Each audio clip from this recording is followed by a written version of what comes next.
Hey guys, welcome back to another video. I am surrounded by books right now, and I am so excited to share this huge book haul of all the books that I got for this next school year that we're going to be reading through, looking at, just books, books, books. So excited. So let's get right into it.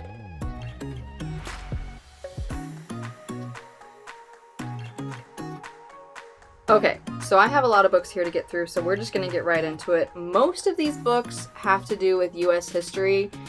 We are doing U.S. history this year with my kids. We're going to do from like Vikings and exploration all the way through the 1800s. So I have several read alouds. I'm not using a curriculum. We're doing like a unit study thing through history. So I have a lot of books with like facts and things like that to use as well. I was trying to be pretty particular about the books that I did get. Just that it wouldn't be like only this year that we used them. I was particular about getting books that we would use again when we cycled through history, back to U.S. history again, or books that if I read aloud this year, maybe like my youngest could use as a reader, I'm sure she'll forget, they can be reread basically. So I didn't get although I did get a bunch of picture books, I was very particular about the picture books that I did get, because we will utilize the library for just like random picture books, you know what I'm saying? So yes, most of these are U.S. history. I did get a few random readers though for my first grader. We've been trying some different things out, some different book series that I thought he might enjoy. He's pretty particular about the books that he does like to read on his own, so we're trying some things. Okay, all right, so I did get these books from a few different places. So let's start with the ones that I got from Rainbow Resource. They have, if you've never heard of Rainbow Resource, get over there right now, because I love that they have particularly where I usually look on their website is at the history books, just all the history books, not just U.S. history, but they have them broken down by like topic, and then you can go into like historical fiction or just like informational, and you can look at a lot of stuff there. So anyway, we got, let's see, this entire, I'm not going to pronounce the author's last name. I'm sure some of these are probably familiar to most people, especially this one.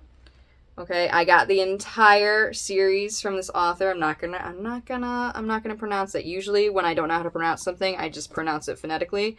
But I don't want to do that. So, these books, lots of pictures, lots of words. So these are gonna be great. So I have Leif the Lucky, Pocahontas, Buffalo Bill, Columbus, George Washington, Ben Franklin, and Abraham Lincoln. So we got the whole series there. And then the other thing that I got from Rainbow Resource was these, okay. I did get some, and they have a whole bunch more, first of all. But I got a whole bunch of these they feel old, replicas of different documents and maps, and I'm not going to unfold them, but imagine, the old parchment, and this is the Revolutionary War, the battlefield map. So it's, a map, and it has little dots everywhere with like numbers, and at the bottom there's a huge list that shows where each battle took place. So I have the one on the Revolutionary War, I have the one on the Civil War, and then I also got Captain John Smith's Map of Virginia from 1612. So I got those. Thought those would be fun to pull out.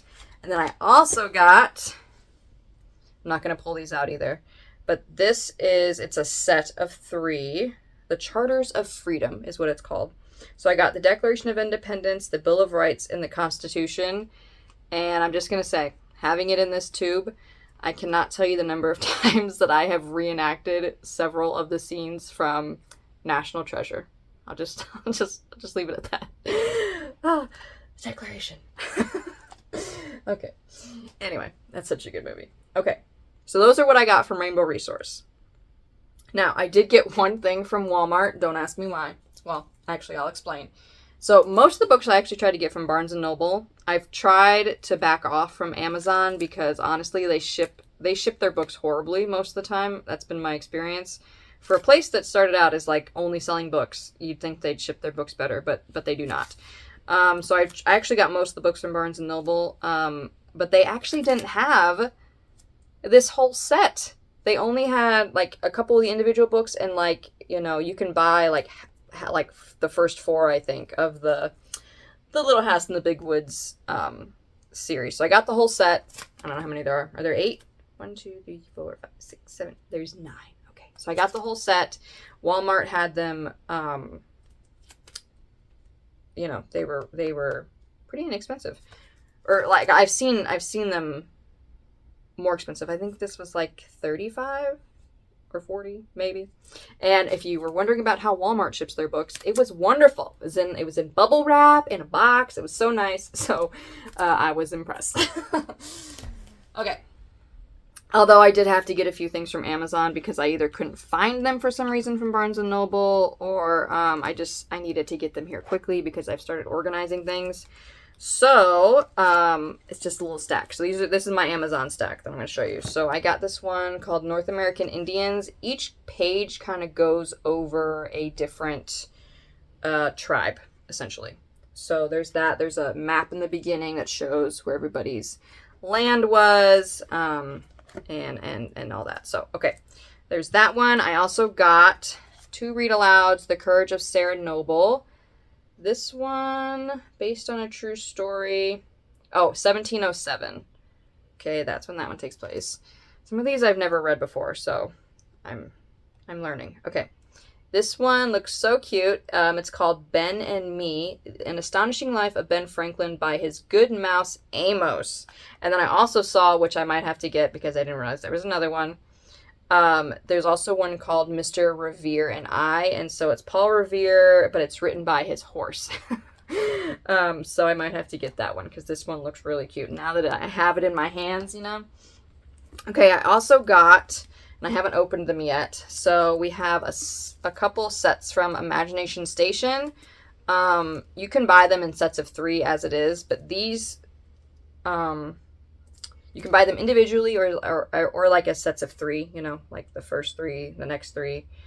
But these ones in particular, and they're probably done this way on purpose, but this set is okay,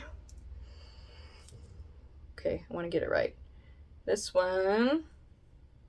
Okay, this one's the Civil War set. So we have Freedom at the Falls, Terror in the Tunnel, and Rescue on the River.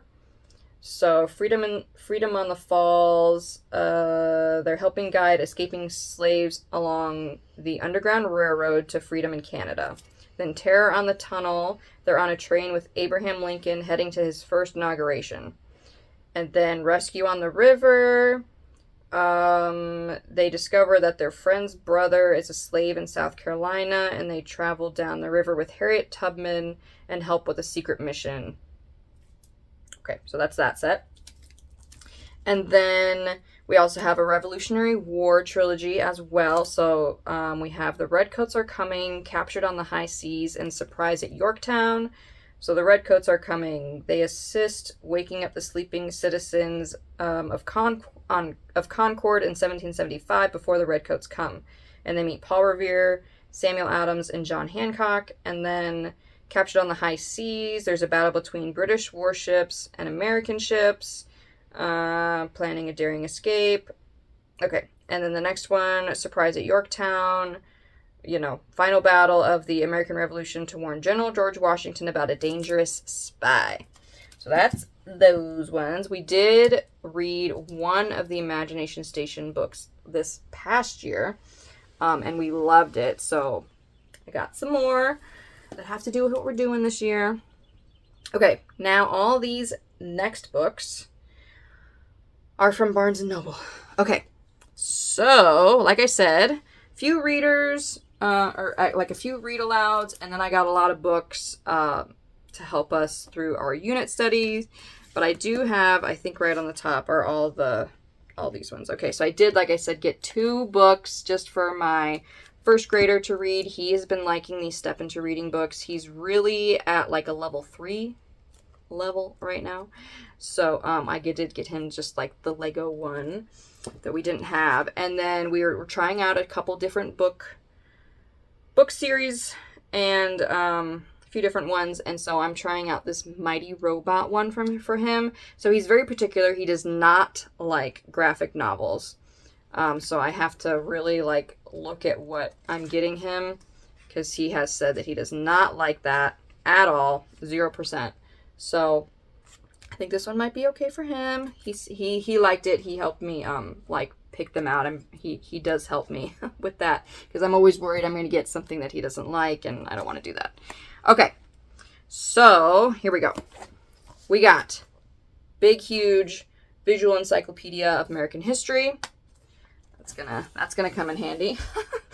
I have a few readers here. Again, this will be for my now second grader. So Christopher Columbus, Lewis and Clark, Francis Scott Key's Star Spangled Banner, Pocahontas, and Bravest Dog Ever, The True Story of Balto. Although if you have Disney Plus and have not watched Togo, you should. Will make you think differently about Balto. But I just got that just because. And we already have the George Washington and Abraham Lincoln ones. Okay, next we have How We Crossed the West, The Adventures of Lewis and Clark. All right, so lots of pictures, lots of words. All right, what else we got here? We also have another one for Lewis and Clark. This is written by their dog. It's their dog's journal. Okay, lots of pictures there and words. Okay, I also got, here we go, Follow the Drinking Gorge. This one's for the Underground Railroad. I have The Lost Colony of Roanoke. This is one of the Gene Fritz books. There we go. All right, another Gene Fritz book. I got a bunch of her books. Around the World in 100 Years, from Henry the Navigator to Magellan. Lots of words for this one. Each chapter is about a different explorer, and it has their maps and their travel plans written out there. So there's a chapter called Before the Explorers. And there's 12 different chapters. So there's one called Before the Explorers, Prince Henry the Navigator, Bartholomew Diaz, Christopher Columbus, Vasco da Gama, Pedro Cabral, John Cabot, Amerigo Vespucci, Juan Ponce de Leon, Vasco Nunez de Balboa, Magellan, and then there's one, the last chapter is called After Magellan. So each chapter is kind of on a different explorer. I thought this would be cool to go through when we're doing that. Okay, and then this other book I have is called Fields of Fury. It's on the American Civil War. I was trying to find, and I have one in the stack, but I found a great book for the Revolutionary War that sort of breaks everything up, goes in order, all that. And I was having a really hard time finding one for the Civil War. So I was able to eventually find one. So this is the book that I ended up getting. There's some maps in the front, and then they basically break it up like this, like a 2-page spread with like a picture and, you know, like a summary of whatever the whatever it is. So this looks amazing. It's going to be kind of our spine for the Civil War. I did look through it, and if you're just going off this video alone, I don't want to say I want to warn you, but like some of the pictures, and I mean like less than 5, depict battles. So you're going to see, it's nothing gruesome, but if you've ever seen like Civil War paintings in general, like a battlefield picture or painting, you know, you do see people in the field. I'll put it like that. Okay, there's nothing gruesome or gross or anything, but I just want to let you know that like there are some battlefield type pictures in there that I saw. I'm not worried about it. I just wanna let you know if you're like, oh, I want to add that to my list. Just wanna let you know. Okay, here's my last stack that I have. So we have another Gene Fritz book. This one's called The Cabin Faced West. So there's this one. The matchlock gun. This one takes place in 1756, I believe. Yeah. New York was still a British colony, and the French and the Indians were constant threats to Edward and his family. So there's that one. I did get a few. These next three, I'm like a little unsure now that I got them if it'll be something that we read this year, only because they just looks like like it might be too much. I don't know. We'll see. So I did get Children of the Longhouse. There's just a lot of words. I'm just not sure based on everything else that we have if some of these I may end up having to skip. A Lion to Guard Us. This one is about going to Jamestown, I believe. Yes. Family going to Jamestown. This one might be okay, but this next one I'm thinking might be one of the other ones that I skip. Tolliver's Secret. The country is counting on her. So I think this is a spy situation. Yeah, General Washington, spy book. So possibly, but I'm thinking like these two might end up needing to wait. I'm not sure. We'll just have to see. I also got Sarah Plain and Tall. I mean, I think everybody read this at some point in their childhood. And then I got Pedro's Journal. This one looks really good. It's about a ship's boy aboard Christopher Columbus's Santa Maria, and it's kind of like his journal about the voyage. So there's that. And then these last ones, here we go. So we have, again, another Gene Fritz book. We're writing the Constitution. This one's Phoebe the Spy. Okay, we also have, this one's on the Boston Tea Party. We also have, this one looked really good, George versus George, the American Revolution as seen from both sides. So I thought this would be interesting to see and to look at. We're doing that. All right, this is the great book on the Revolutionary War that I was talking about. I was trying to find something like this for the Civil War. That's how it started. Okay, so they kind of break everything up, kind of go through all the major things. We also have Paul Revere's Ride. Can't miss out on that. All right, so I have two more. So we have The River of Dreams. This is the story of the Hudson River. And I really liked how they go into how the Hudson River connects with the Erie Canal. So this is the other book that I got. These two really just, I feel like they complement each other. And they kind of explain how the Atlantic Ocean became connected to the Great Lakes. So, go up the Hudson River, go to Albany, and then you go across the Erie Canal all the way to Buffalo. And then you're in the Great Lakes, basically. So I thought these books would be really cool to talk about all the seafaring journeys. So anyway, that is that. They do have the song in the back. I think maybe a lot of us, I know we learned it growing up. In school, I was there's a typo in the music, and it bothers me. There's an incorrect rhythm. It bothers me when I see things like that in the music. Anyway, so I got this one to complement the Hudson River one, and so yes. Okay, that's all of the books that I got for this year. Might end up getting a few more. I don't know. It might happen. And then we're going to do, books from the library as well to sort of supplement some things there. So I think it's going to be a great year. I'm so excited about what we're going to be doing. I think we're just going to have so much fun this year doing U.S. history. So I hope you guys enjoyed the video. If you have other recommendations for that lower elementary school age for U.S. history, please leave them down below. If you've read any of these, some of your favorites, let me know as well. Okay, subscribe if you're new, and I will see you guys all in the next video real soon. Bye.